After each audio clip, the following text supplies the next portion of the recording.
Coba deh pernah kepikiran nggak sih, kalau di dalam kepala kita ini ada semacam alam semesta lain yang tersembunyi? Di balik setiap pemikiran, setiap keputusan sadar kita, ada sebuah mesin raksasa yang bekerja tanpa henti, tanpa kita sadari. Nah, berdasarkan buku Incognito, karya David Eagleman, kita bakal coba intip sedikit dunia rahasia di dalam otak kita. Kutipan ini, wah provokatif banget ya. Dan ini jadi inti misteri yang bakal kita bongkar. Seolah-olah kita, suara sadar di kepala kita, itu bukan satu-satunya yang pegang kendali. Ada sesuatu atau seseorang yang lain di sana yang bekerja di balik layar. Angka ini bukan angka sembarangan. Ini adalah jumlah neuron di dalam otak kita. 100 miliar. Bayangin, setiap satu neuron itu serumit satu kota. Dan semuanya terhubung dalam jaringan yang luar biasa kompleks. Ini nih yang bikin otak kita jadi benda paling sibuk di seluruh planet. Pertanyaannya, siapa yang ngatur semua ini? Kalau ternyata sebagian besar kerja otak kita itu terjadi secara otomatis, kayak autopilot, ini menimbulkan pertanyaan besar. Kalau bukan kita yang pegang kendali penuh, terus siapa dong? Nah, inilah inti dari penjelajahan kita kali ini. Oke, kita mulai dari gagasan pertama yang jujur aja lumayan bikin kaget. Ternyata diri sadar kita, aku yang kita kenal, itu cuma sebagian kecil banget dari seluruh operasi otak.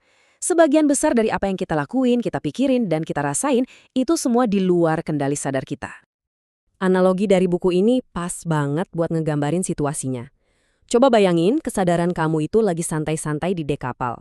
Nikmatin pemandangan, sementara jauh di bawah, di ruang mesin yang gelap dan berisik, mesin raksasa dari pikiran bawah sadar kita lah yang kerja keras banting tulang.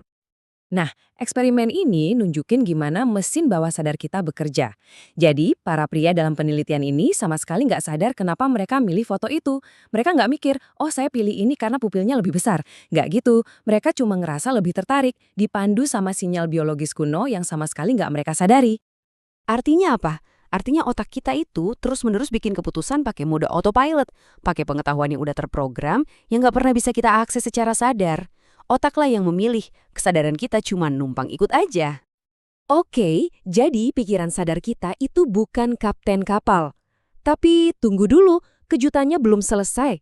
Ternyata jendela yang kita pakai buat melihat dunia, yaitu indera kita, juga nggak ngasih kita gambaran yang jujur apa adanya. Jawaban singkatnya, enggak sama sekali. Kita sering banget mikir mata kita itu kayak kamera, cuma merekam dunia secara pasif. Kenyataannya, penglihatan itu adalah sebuah proses konstruksi yang aktif. Sepertiga dari kekuatan otak kita itu dipakai cuma buat menafsirkan sinyal visual dan membangun realitas versi kita sendiri. Pernah nggak sih kamu nggak nyadar ada sesuatu yang jelas-jelas ada di depan mata? Nah, itu karena kita nggak melihat seluruh dunia sekaligus. Kita cuma melihat apa yang jadi fokus perhatian kita. Artinya, pengalaman visual yang kayaknya kaya dan detail itu sebenarnya sebagian besar cuma ilusi yang diciptakan otak. Sama kayak pilot tempur, kita harus belajar buat nggak selalu percaya sama indera kita. Persepsi kita itu bukan rekaman yang akurat dari dunia, tapi lebih kayak versi yang udah diedit sama otak kita, yang dioptimalkan supaya kita bisa bertahan hidup. Oke, rekap sebentar. Kita nggak pegang kendali penuh dan indera kita suka bohong. Nah, sekarang pernah nggak kamu merasa konflik batin? Galau antara dua pilihan? Itu karena otak kita itu bukan satu entitas tunggal. Otak kita itu lebih mirip sekumpulan sistem yang saling bersaing. Atau kalau kata Lintan, sebuah tim rival. Coba bayangin kamu ada di dua skenario ini. Di skenario pertama, kebanyakan orang bakal milih buat membalik saklar. Logikanya sederhana, korbankan satu nyawa buat selamatkan 5. Tapi di skenario kedua, kebanyakan orang nggak tega buat dorong orang itu. Padahal hasilnya sama persis. Kenapa bisa beda ya? Nah, bedanya respons kita di dua skenario ini nunjukin pertarungan sengit di dalam otak. Antara sistem yang rasional dan sistem yang emosional. Skenario saklar itu kayak soal matematika yang dingin. Tapi tindakan fisik mendorong seseorang itu langsung memicu sirkuit emosional kita yang lebih purba, yang teriak-teriak menolaknya. Terus artinya apa dong? Artinya perilaku kita itu adalah hasil akhir dari pertempuran internal ini. Keputusan yang kamu ambil itu bukan perintah dari seorang raja tunggal, tapi lebih kayak hasil kompromi dalam sebuah parlemen neuron yang super berisik di dalam kepala kamu. Kalau kita nggak punya kendali penuh dan otak kita itu isinya faksi-faksi yang saling bertarung, Ini jadi pertanyaan yang serius banget. Gimana dong dengan konsep kehendak bebas? Atau tanggung jawab pribadi? Nah, ilmu saraf punya beberapa jawaban yang, cukup meresahkan. Eksperimen klasik ini ngungkapin sesuatu yang benar-benar mengejutkan. Lihat deh timeline ini. Jauh sebelum kamu sadar, memutuskan buat gerakin jari, otakmu udah mulai duluan prosesnya. Aktivitas sarafnya udah dimulai lebih dari setengah detik sebelum kamu bertindak. Kesadaranmu itu yang paling terakhir tahu. Implikasinya gede banget. Bisa jadi perasaan kita memilih sesuatu secara sadar itu cuma ilusi. Otak bawah sadar kita yang memulai tindakan, terus pikiran sadar kita muncul belakangan.